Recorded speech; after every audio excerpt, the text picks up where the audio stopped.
welcome to the Moms for America podcast. I'm Debbie Carlitis, and as always, I'm so glad that you're joining us this week. Every week, we want to gather together, encourage, inspire moms in their journey of motherhood, help them, provide resources, and of course, provide some great information with our guests every week. Well, the other thing I want to mention real quick too is our website is momsforamerica.us. That's momsforamerica.us. All of our resources, all of our information is on our newly designed website, which is absolutely fabulous. I also want to include that we have a texting campaign. If you text 53445 moms, you will then be put into our texting campaign.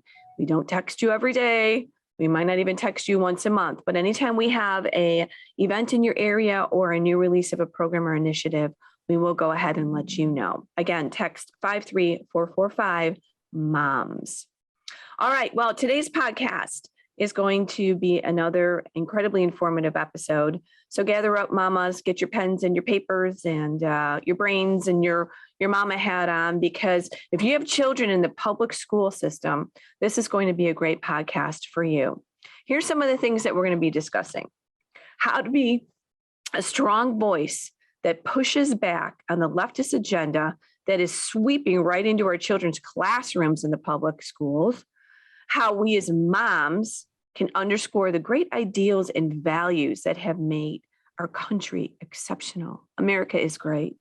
How can we win back our schools and fight the progressive ideology that is being infiltrated in the public education system? I know this is a huge undertaking, but this is what we're dealing with, right? Our kids are in the public school system, and we have to figure out either how we're going to stay there, how we're going to fix it, how we're going to counter it, how we're going to fight it, how we're going to just even be able to have our children in the school system. So today's guest, she's a mama that is working very hard to stop the radical progressive teachings that are having quite the devastating impact in our country.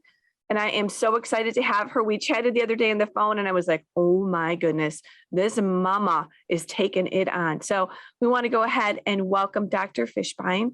She is the founder and president of a national grassroots movement called No Left Turn in Education. Welcome, Doctor, to the Moms for America podcast. We're so glad to have you. Thank you for inviting me. I already feel at home with all the other mamas. That's it. You know, we all have really, isn't it special to be a mom? I mean, when you sit down, you start talking to a mama about something, you're like, wow, I get it. Been there, done that, or else can you help me out? There's just a natural bond between moms because we're all on the same page. We want the very best for our children.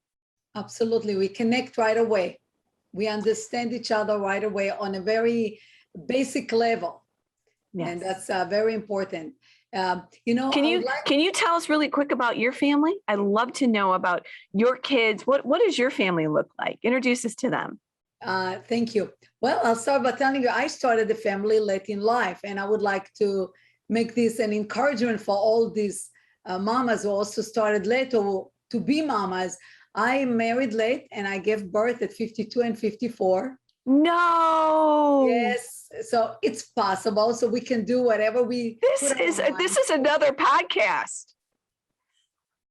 And so I have my youngest is actually just turned 9 years old in August, and the middle son is just turned 11, and I have an older son who is adopted. He's 20 years old. So I'm a mom of 3 boys. Oh, what a great story. In fact, when I started my IVF treatment, that's when I stopped working. So I was working all my life. In fact, since I was 12 years old, I was working and stopped only when I started my IVF treatment. And luckily, God blessed me with additional 2 boys to the older one that we adopted. What a great story. This is why I love chatting in the front end just to hear everybody's little bit of everybody's story. So that's wonderful, but really you got to come back and join us and tell us about that, because I'm sure that's a great story too. Thank you very much. So I became a stay-at-home mom all those years, just enjoying, after working all those years since I was very young, I just enjoyed being a stay-at-home mom and just taking care of my family and doing all the things that I really enjoy doing, from cooking and even laundry and ironing. I enjoyed it, and definitely participating in everything that has to do with my kids' life. I love driving them to school, bringing them back, taking them to extracurricular Oh, activities. I love it. I I love being know. a mom. I know. Me too. It's really well, because I love being a mom so much. When this happened to my kids at school, I had to jump out. All So I right. had to So, protect my kids. right. Well, here comes Mama Bear, right? She's like, what's going on? And we're going to figure this out because these are my kids, not your kids. Why did you start this organization? I mean, you launched quite a movement. So tell us what happened that pushed you to this? Over the years, even with our oldest son, we started seeing some signs of not really focusing at school on the 3 R's. And more, the leftist agenda was taking over in some areas of the teaching. And in the last couple of years, it became even stronger, and we started looking at alternative schools.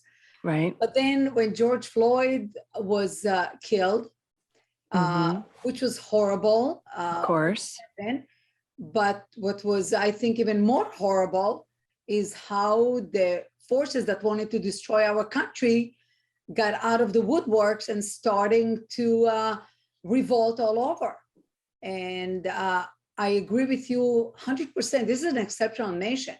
Even as exceptional nation, we make mistakes. Sure. We made in the past, we make in the present. But our way of handling mistake, like when your kid make a mistake or Right. does something wrong, what do? You destroy the kids? No, Right. you help them. You understand what the problem is and you address it in a constructive way.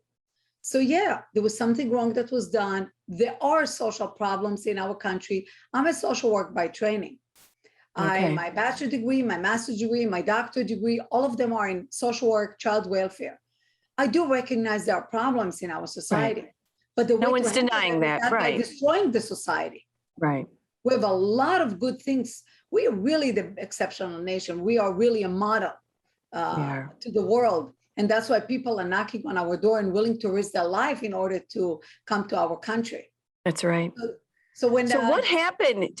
Was it a curriculum? What were you seeing? Because you took your kids out, from what I understand. So 2 days before school was over, they just came out with this curriculum, cultural proficiency, Right. and asked the kids Zoom calls, of course, and introduce new topics as well as new books. And when my husband and I looked at the books, we were literally horrified because they were racist books.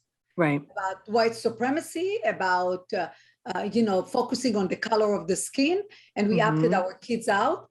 I knew that the kids were, out of school 2 days later, and a week later, I sent a letter to the superintendent, the school board, and the principal. And as usual, that many parents experience now, they ignore you.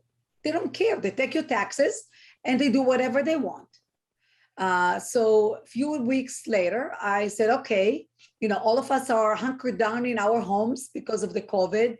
You don't have interaction with anybody. I posted my letter to the superintendent on the Facebook page of the parents. I wanted to see what other parents are thinking. Right. What's everybody else? You're not the only one, I'm sure, right?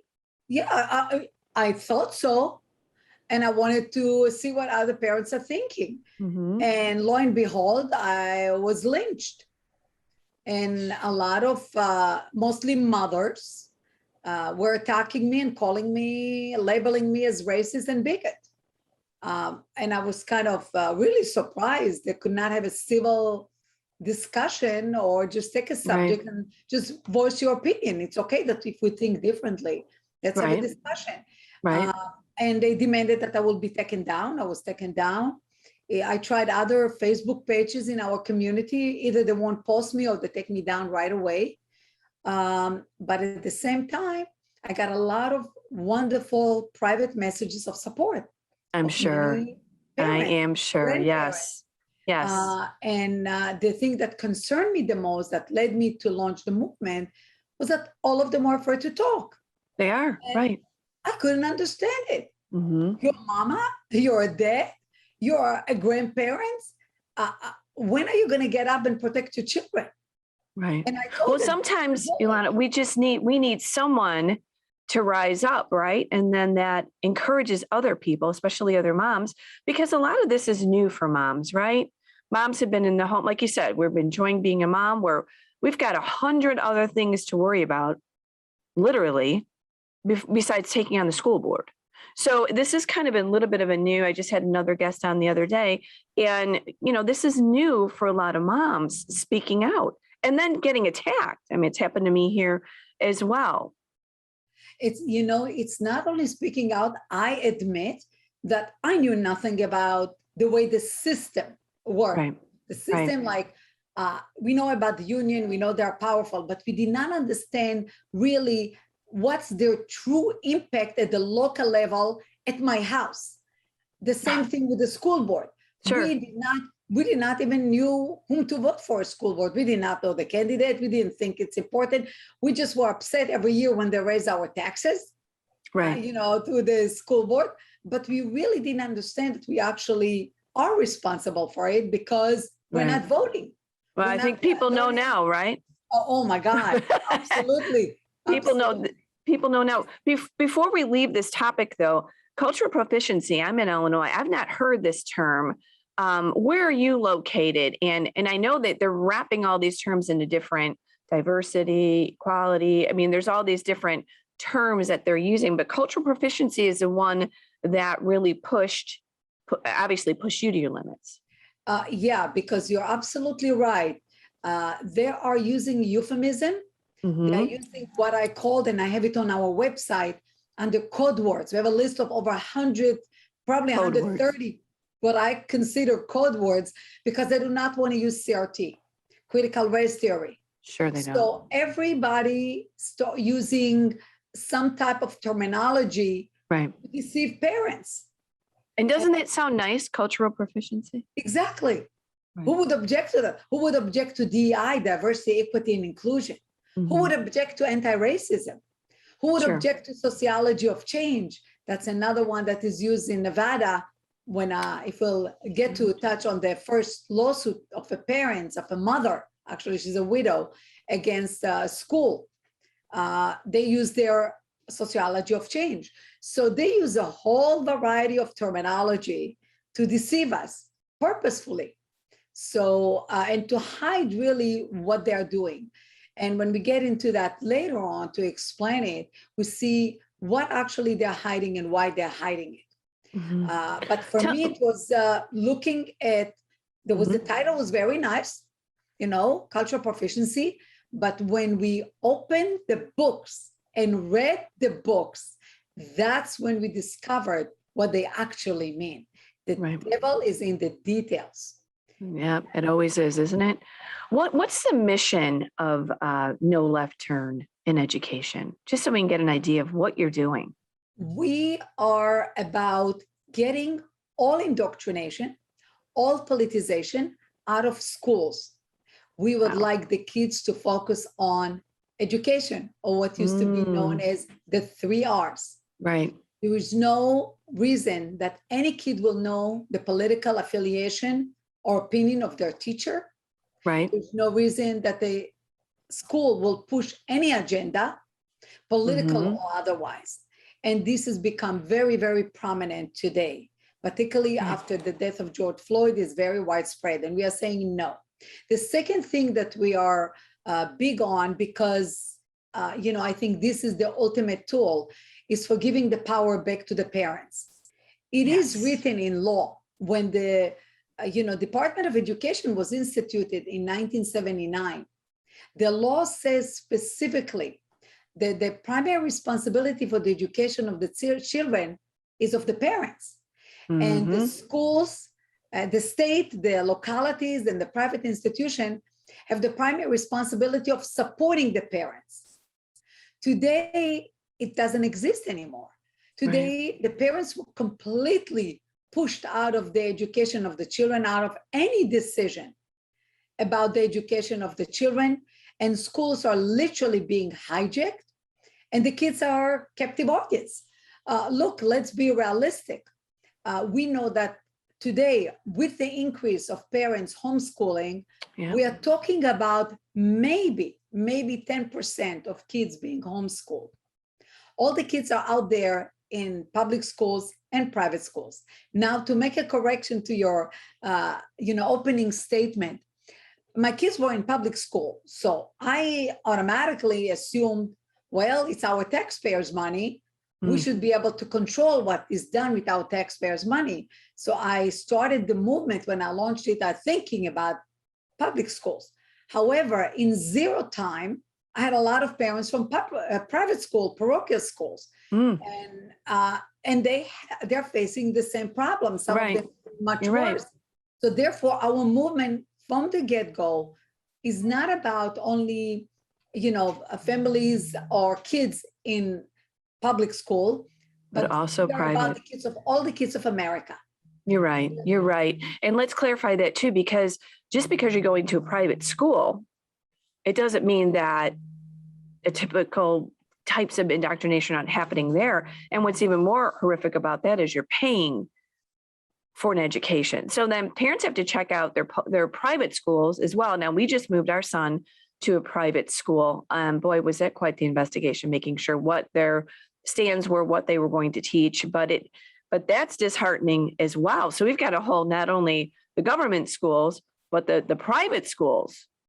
Yeah, to a standard. Sometimes I see comments on our Facebook when we post, about cases, things that are happening around the country, and people comment, so put them in private school, put them in private school. They don't realize that in most private school, it's even much worse. And when I talk about private school, I'm talking including parochial school, Catholic school, Jesuit school, Episcopalian school, Christian schools. It's really bad. And the same thing goes with churches. Many churches adopted also this kind of philosophy or action. And until many of them being exposed to the sexual curriculum, then many of them also take a step back. So even if there are churches that go along with what they call the racist curriculum or anti-racist curriculum, supposedly the BLM curriculum, but once you show the priest or the pastors the sexual curriculum, the sexual books, they can't believe it. They can't believe it. This is really beyond the pale. It's horrifying. Can you go ahead and give us your website right now, just so we can get that out? So if people, we'll mention it again at the end, but what is the website for your organization? Our website is nolefturn.us, nolefturn.us. Okay, I want to make sure we get that going. No Left Turn in Education. No Left Turn in Education. And obviously, it's very easy to identify because it's the traffic sign of No Left Turn. Yeah. Some people question the name because we are non-political, we're non-partisan. And in fact, we have a lot of people that identify themselves as lefty and as Democrat. We have chapter heads that are Democrat registered. Sure. And they understand that all this is coming from the far left. Right. So we have to call it what it is. As a doctor, you have to really get to the source of the problem, not to deal with the symptom. The source is the radical left. This is it. It's the source. Yes. All walks of life, literally all walks of life, including all sexual orientation, joining the movement because they understand what's right, what's wrong. When it comes to education, there are things that you can do in your private life as an adult. It's your business. But when it comes to educating kids, starting at pre-K and K, it's a whole different issue. It is a different story. Absolutely. Let's talk about the 4 main E goals you talk about. When you go to the front of your website, you see that it's educating, empowering, engaging, and eradicating. So can we just break these down real quick so people understand why these goals are so important? The first one is educating. This is the biggest. And it's the biggest because, believe it or not, even with whatever media exposure we have had until now, not only us, there are more and more organizations popping up dealing with that. Most people still don't know. Every day I'm surprised how many people are just discovering. Right. So a big part is exposing exposing what's happening. And we expose it by actually proactive in terms of going to many places, media outlets, door to door, and in all our chapters across the country, and talking about it. Filing right to know in Pennsylvania, it's called right to know, but this is under the FOIA, Freedom of Information Act, and demanding to get specific information about what actually they are teaching, as well as we have another tool on our website, which is called reporting. And when you go under that tab of reporting, it says share your story. Yes, I saw that. Everybody can anonymously, because no private information is real, anonymously, you write your story, what's happening in your school. Post video, post document, post curriculum, post slides. You can post whatever you want, as well as tell the story. In the same place, when it says reporting, you can also find out what's happening in your school district, in your state. Because once that's wonderful. And we publish it, people say sometimes that I'm getting emails, does it happen in my school district? Okay, go to our website, enter your state, enter your school district.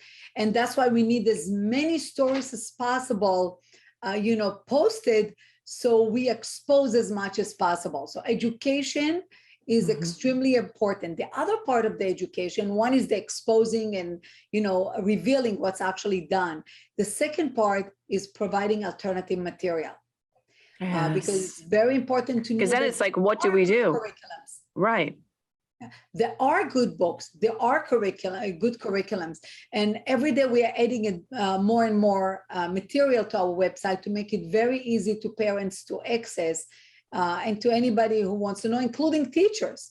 There are a lot of teachers that do not go along with that. Absolutely. A lot of principals, educators, we cannot make the assumption that all of them do. They're in a very difficult predicament. I get emails from hundreds and hundreds of educators that are in a very difficult position, but they do not go along with that. So education is really the foundation of all our work, because unless people know what's going on, they won't act.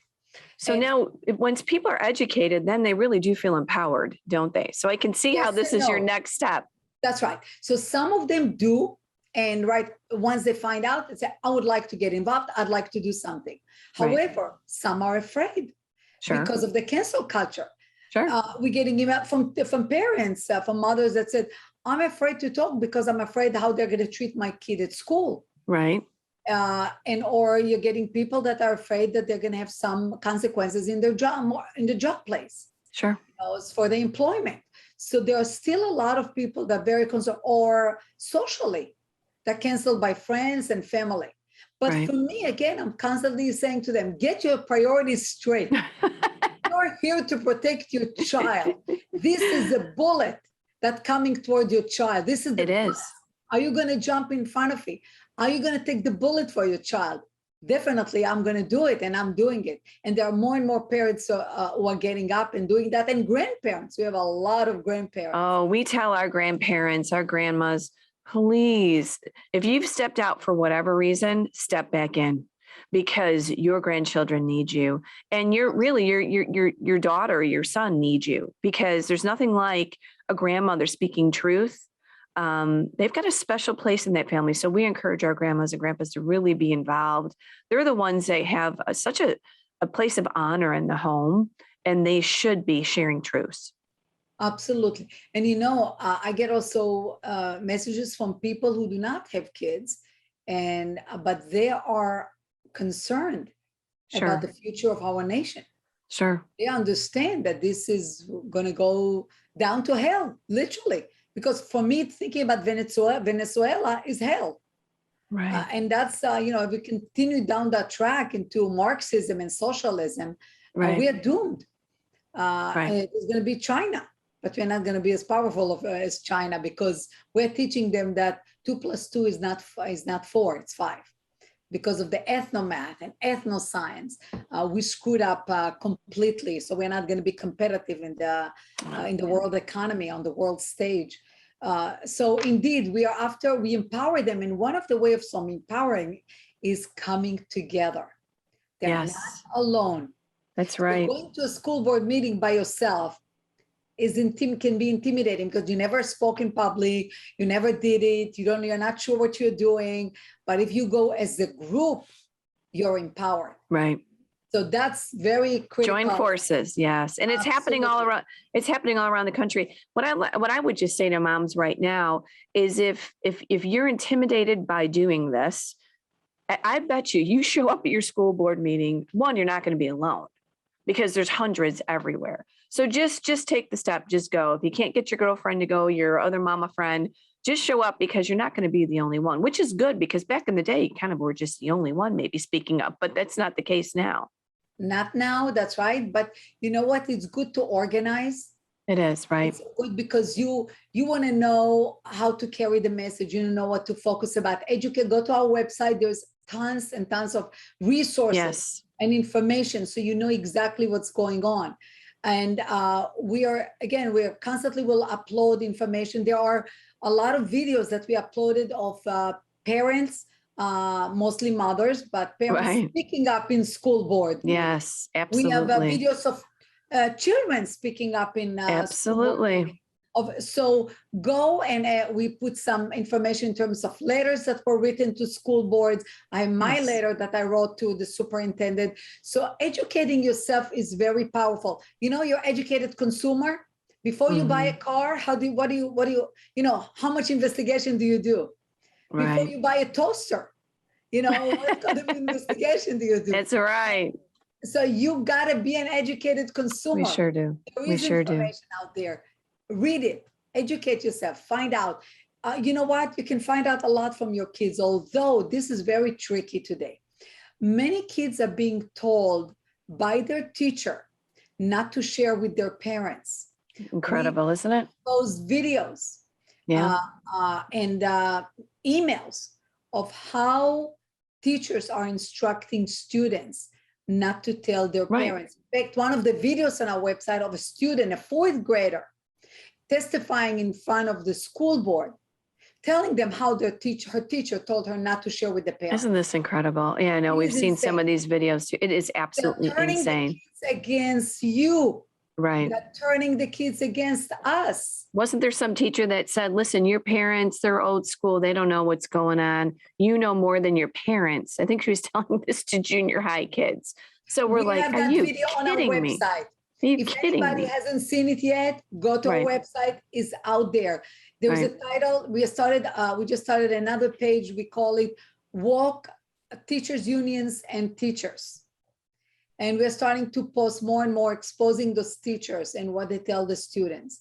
And let's just mention this too. You can say to your kids, obviously in this conversation, not that I'm a proponent of having your phone in the classroom, but they're saying, just tell your kids, your teacher starts talking weird, videotape them. Wonderful. And I'll tell you what, that takes me to engaging. Yes. So the third E, we engage in 3 areas: legislative, legal, and civic. So I'll jump right into the legislative because of what you said. In the legislative, the first thing we started with the model legislation to ban the indoctrination and politicization in schools. The model legislation is on our website as well. And our members already meeting with, a representative in different states and presenting the model legislation. The next legislation that we already drafted and we are finalizing it is cameras in the classroom. I've been speaking about it since almost the beginning. I love it. November, almost a year. And this is very critical. We have police with cameras, body cameras. We have cameras in some already. I know from teachers, some classes do have cameras. They have it in hallways, they have in buses, they have in many places.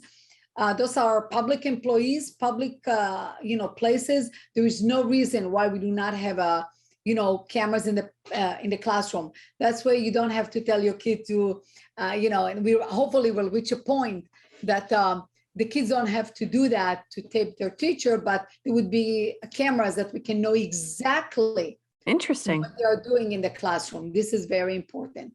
The other thing that is very important in that regard, for example, we also have a draft and we are going to polish it. We are doing model legislation for student rights, teachers' rights and parents' rights.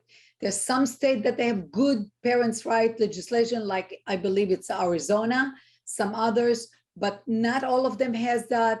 So we are working on that as well. Another big one is becoming more and more exposed lately. And we also have a draft. We have a lot of things going on at the same time, but we'll finalize them. That's what we love about it, right? There are, a lot of schools are hiring outsider to administer surveys to students. And happened here. Information like Panorama is one big one. And by the way, Panorama, it has Zuckerberg has his fingers all over it. Mark Zuckerberg from Facebook. Right. So we are drafting also legislation to prevent administering any surveys to students without the permission of the parents. Right. That's what they did here. They gave us a 24-hour notice, and then they asked our kids if they were questioning or confused. So that's really what pushed, you talk about your cultural proficiency. That's really what pushed our parents to the school board meetings, is the survey right into their email box asking these questions. So absolutely. So legislation is very important to work with a legislator. You have to know who are your legislators and make them understand that we woke up and we're going to vote, and we are going to vote according to their record. If they're supporting or not supporting, the parents' right and all this kind of legislation to protect our children at school. Right. Well, Ilana, I mean, your last one is eradicating. I mean, is there hope for our school system? I think that's what a lot of moms will end up saying, really, is there hope? Can we really change this? Can we fight it? Can we really eradicate it? I mean, what are your thoughts on this? In my opinion, absolutely. First, yay! We need hope. No doubt in my mind. No doubt in my mind. First of all, we have to understand that the other side, when I say the other side, are those woke people that are promoting it and engaging in it and became multi-millionaire few times over, because they're producing all this poison that is injected to our kids' hearts and mind. They're a tiny minority. If I have to gauge, I really don't believe they make more than 5%, maybe 5% of the population. Unfortunately, they are sitting on a major intersection of power, including social media, including the teachers union, including the George Soros that are providing a lot of funding for their grassroots activity and shuffling people from one place to another to control our school board, to control our communities, to control the district attorneys, etc. All those positions that are very critical in making decisions. So first of all, we are the majority. We have to understand that we are the majority. By now we know that, for example, Donald Trump won 84% of the counties in the United States. We know for a fact that 84% of the school board in those counties do not reflect the values and the worldviews of the residents in those communities. So we know at least we can take over those 84% of the counties, the school boards in those 84% of the counties. But as I mentioned earlier, people join us are really from all political spectrum. And because they understand the danger, they understand where it comes from, they understand that's not what school's supposed to do with the kids and the harm that is caused the kids. So they have lost their way. The fact that we are the great majority, no doubt about it. Second, people have to understand that this is heading toward Marxism. And once they understand the danger, and once they understand that they have the power to change it, it's all about election. How Obama used to like to say, election have consequences. Indeed. So we have to educate the parents, get them involved, not only parents, concerned citizens, taxpayers, grandparents, the public. We have to educate them about what's happening. That's the first E. We have to empower them to get involved. We have to give them the tools. And some of the tools that I mentioned, like legislation, but also we have cases in court now to change also to challenge what they are doing in classes, in schools. So we have to exercise our civic duties and act. And we definitely can fight it. We can definitely flip school board. I call our approach to school board, the acronym is COTE, C-O-T, come. And my analogy, I have 3 boys, all of them loved Buzz Lightyear. And so I said, we come in peace. We do. Let's negotiate. Let's, like Buzz Lightyear came to Woody, want to be friends. So we go to school board. Let's get to know them. Let's meet them. Let's discuss it with them, because I'll tell you what, many of them are not aware. They also are wrapped up with all this beautiful terminology. They're not aware. So let's first of all approach our school board members, talk with them, discuss with them, and try to come in peace. So that's come in peace, our first. The next, the O. If they are not going along and they are insisting on spreading that poison to our kids in schools, we have to overwhelm them. So come and then overwhelm. Yes. And then the last one is the T, take over. Take over. Run for school board, to be on the school board and get the support. There's a lot going on now in terms of training. We are now 501c3. So are very limited in, conducting any kind of political activity. So we are emphasizing a lot of education. Right. About school boards and what they do, how they do. We also provide tools for them to assess if the candidates to school board is the one that think along their values and their worldviews. But we are now applied for 501c4. So action. Okay. Exactly. So this is very important for people. So that's why I have no doubt in my mind that we can make it. We have also to make sure that donors on our side understand that pouring more money into think tanks are not going to really move the dial. They have to do what the radical left is doing, funneling money to the soldiers, to the troops on the ground, who are going to make the difference. So we are really asking more and more donors to reevaluate in this time of emergency. It is an emergency. Yeah, it is an emergency. They've been doing it for years, for decades. We are just starting. So they have to reevaluate. It's a big fight. Yeah. The most impact in really reclaiming our society, reclaiming our education, and the future of our nation. It is. The future is in our hands. We always say that. Can you go ahead and give us your website again so people can stop by? We're going to do a link to this. We're going to make sure that it's all under there. But the website again? The website is nolefturn.us. And currently we have chapters in over half of the states. Many states we have multiple chapters. And we are growing very fast, and that's very good. And we are looking forward to collaborating. Any individual, groups, organization, that's again going to, will we succeed? If not turf issues, but collaborating, holding it together, bringing all our forces together. That's the only way we can make it. Collaborate. And that's what we love to do. So thank you so much for coming by on our podcast. I mean, what an incredible organization. We have some of our own initiatives like the cottage meetings, because we believe that if moms become educated and inspired, they become engaged. So that is one of the initiatives that we're doing, the Cottage Meeting Project. Please stop by our website and take a look at that. And then we also have Mom Force, which is similar, where we are helping moms get engaged in running for local school boards and how to be a part of the process on making your voice be heard. That's Mom Force. But we're going to connect to your organization. Again, that's No Left Turn in Education. Thank you, Doctor, for joining us, and God bless you. You are fighting a fight that we all appreciate, because as moms, nothing's more important to us than our children. Absolutely. God bless. God bless you too.